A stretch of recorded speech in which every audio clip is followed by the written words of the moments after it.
আসসালামু আলাইকুম বন্ধুরা, কেমন আছেন সবাই? আশা করি অবশ্যই ভালো আছেন। তো বন্ধুরা, আমরা দেখব যারা বেসরকারি চাকরি করেন তারা তাদের আয়করটা কিভাবে হিসাব করবেন। তো এক্ষেত্রে যদি আপনাকে আপনার যে স্যালারি সেটা যদি গ্রোস স্যালারি যে দেওয়া হয়, যদি বলা না হয় যে কোন খাতে কত, তাহলে হিসাবটি একটু ভিন্ন হবে।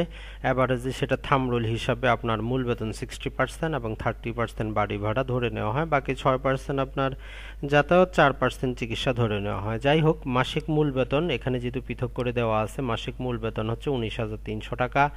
দুটি উৎসব বোনাস দেওয়া হয় 38,600 টাকা। চিকিৎসা ভাতা আপনারটা হিসাব করে নেবেন, এখানে আমরা ধরলাম 2,000 টাকা। আপ্যায়ন ভাতা 300 টাকা। বাড়ি ভাড়া ভাতা হচ্ছে 7,720 টাকা। তো এটি যদি আপনার আয় যদি হয়, এটি যদি হয় আপনার বেতন, তাহলে আমরা যদি দেখি যেটি হয়েছে সেটি হচ্ছে যে এটা ছাড়া আরও উনি যেগুলো পাচ্ছেন, ব্যক্তিগত ব্যবহারের জন্য অফিস থেকে উনি গাড়ি পেয়েছেন, আর তার গৃহ সম্পত্তি থেকে 50,000 টাকা, কৃষিখাত থেকে 10,000 টাকা, মিউচুয়াল ফান্ড থেকে 1,35,000 টাকা, ব্যাংক সুদ থেকে যদি আপনার 10,000 টাকা যদি আয় আসে, এগুলো না থাকলে আপনি বাদ দিবেন, সমস্যা নেই।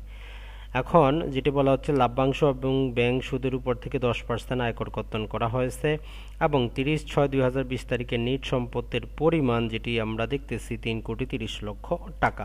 3,30,00,000 টাকা।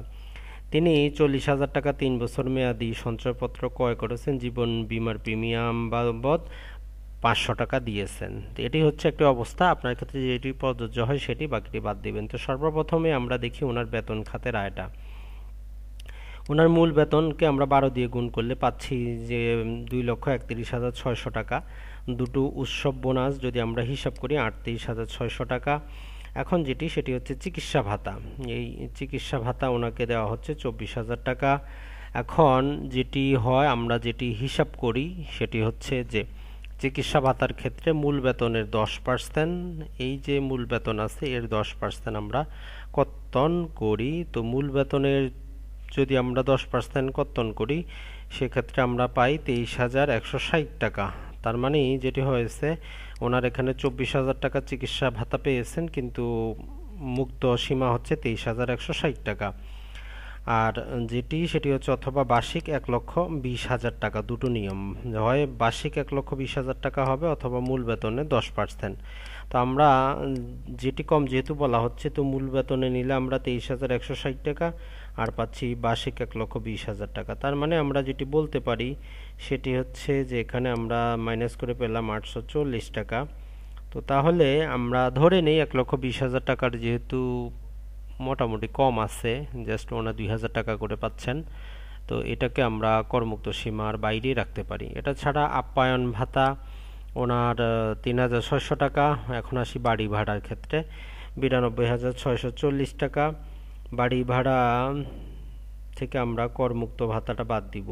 তো বাড়ি ভাড়া হিসাব করা হয় যে বার্ষিক হয়তো 3 লক্ষ টাকা অথবা মূল বেতনের 50%। এখন ওনার মূল বেতন 2,31,600 টাকা আসতেছে, এর যদি 50% দেয় আমরা 1,15,400 টাকা আসবে। হয় 1,15,400 অথবা 3 লক্ষ, এ দুটোর মধ্যে যেটি কম।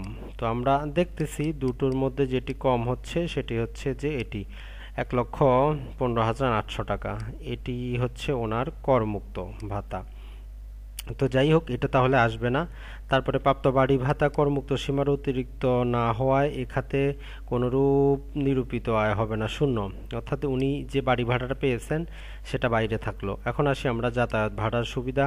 মূল বেতনের 5% হিসাবে উনি 11,600 580 অথবা 60,000 টাকার মধ্যে যেটি বেশি। তো তাহলে আমরা দেখতেছি যে উনি 92,000, আর ওনার চিকিৎসা ভাতা জাস্ট আমরা দেখি যাতায়াত ভাতা নিচে উনি পেয়েছেন যাতায়াত ভাতা। যাই হোক, বেতন খাতে আয় হচ্ছে ওনার তাহলে 3,34,600 টাকা। এখন গৃহ সম্পত্তি থেকে আয় হচ্ছে 50,000 টাকা, কৃষি থেকে আয় হচ্ছে ওনার 10,000 টাকা, অন্যান্য সূত্র থেকে আয়, লাভ্যাংশ থেকে উনি পেয়েছেন মোটামুটি 1,35,000 টাকা, ব্যাংক সুদ থেকে 10,000 টাকা। মোট আয় হচ্ছে অন্যান্য যদি আমরা দেখি 1,20,000, তাহলে মোট আয় 5,14,640 টাকা। এখন কর দায়ের পরিমাণ হিসাব করতে গেলে প্রথম আমরা 3.5 লক্ষ টাকা বাদ দিব, যেহেতু মহিলা শূন্য। পরবর্তী 1 লাখ টাকার জন্য 5% এবং পরবর্তী আছে 64,640 টাকা 10% হিসাবে 6,464 টাকা। মোট আয়কর হচ্ছে ওনার 11,464 টাকা। এখন উনি সঞ্চয়পত্রে বিনিয়োগ করেছেন 40,000 টাকা, জীবন বীমার প্রিমিয়াম প্রদান করেছেন 500 টাকা, তাহলে মোট 45,000 উনি এর উপর আয়কর রেয়ায়ত পাবেন। এখন আয়কর রেয়ায়তের পরিমাণ আমরা পূর্বে যেটি বলেছি নির্ভর করে মোট অনুমোদনযোগ্য আয়। উনি 45 করেছেন, ওনার মোট আয়ের 25% নিলে 1,28,640 টাকা, অথবা যেটি বলা হচ্ছে যে যেটি কম, এই যে 1.5 কোটি টাকার মধ্যে যেটি কম কম হচ্ছে 45, তার মানে হচ্ছে এই 45, এটি ওনার এখান থেকে উনি রেয়ায়ত পাবেন।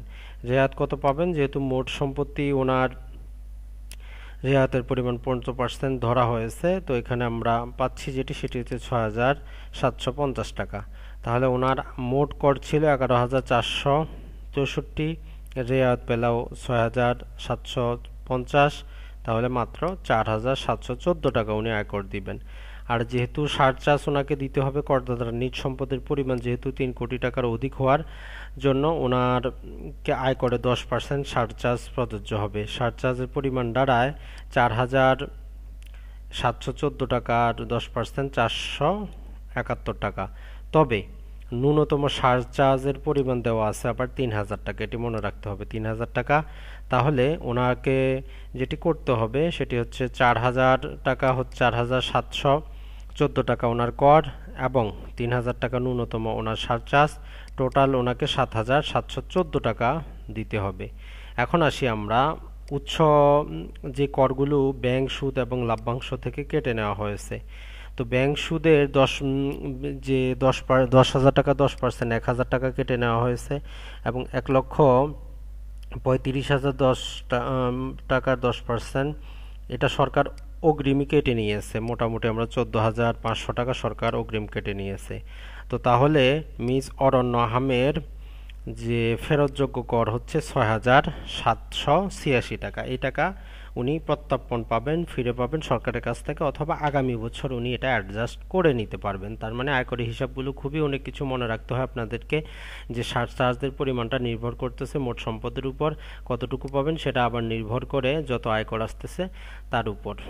তো বন্ধুরা ভালো থাকবেন, সুস্থ থাকবেন, আসসালামু আলাইকুম।